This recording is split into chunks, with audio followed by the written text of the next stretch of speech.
ఈ దేశంలో ఏదైనా మనం జాగ్రత్తగా చూసుకోవాల్సింది, ఆ వనరులను సద్వినియోగం చేసుకోవాల్సింది, వాటిని ఎంతగా సానపడితే ఈ దేశ భవిష్యత్ అనేది మల్టీఫోల్డ్ యాక్షన్ అనేది మనకు కనపడుతుంది. మిగతా దేశాల లిస్టులో వరుసలో కనుక చూస్తే చివరిలో కాకుండా మనం పైన ఉండి మన వైపు చూసుకునేటువంటి ఆ ఫోకల్ పాయింట్గా మనం అవ్వాలి అని కోరుకున్నటువంటి నా ప్రియతమైనటువంటి చిన్నారులు అందరికీ ఈరోజు అవార్డ్స్ తీసుకుంటున్నటువంటి ఈ యంగ్ జీనియస్ పిల్లలందరికీ కూడా శుభాకాంక్షలతో.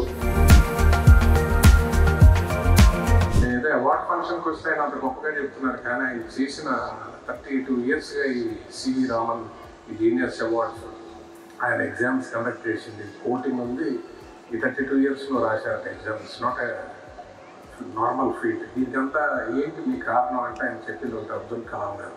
అబ్దుల్ కలాం గారు మన ముందు కళ్ళ ముందు నడిచిన దైవం, మహానుభావుడు. ఆయన ఇన్స్పిరేషన్గా ఆయన తీసుకొని అకాడమిక్స్ మీద ఎంత ఇంట్రెస్ట్ చూపించి ఆయన అన్నది చాలా నిజం.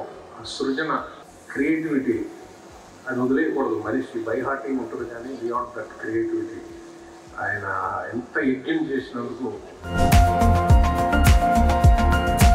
ఈ కిరణ్ గారి ప్రయోగం విజయవంతం కావాలని, తద్వారా ఆయనకున్నటువంటి ఆ సంకల్పం ఆ CV Raman young genius awards ద్వారా లక్షలాది మంది పిల్లలు ఈ ఎగ్జామ్ రాయటం, వేలాది మంది, వందలాది మంది అవార్డ్స్ తీసుకోవటం, ఇన్స్పైర్ అవటం, రేపు భవిష్యత్తులో ఈ దేశానికి, రాష్ట్రానికి మంచి జరగాలని చెప్పి ఆయన చేసేటటువంటి ఈ మహాయజ్ఞం విజయవంతం కావాలని ఆ శ్రీరామచంద్రుడిని కోరుకుంటూ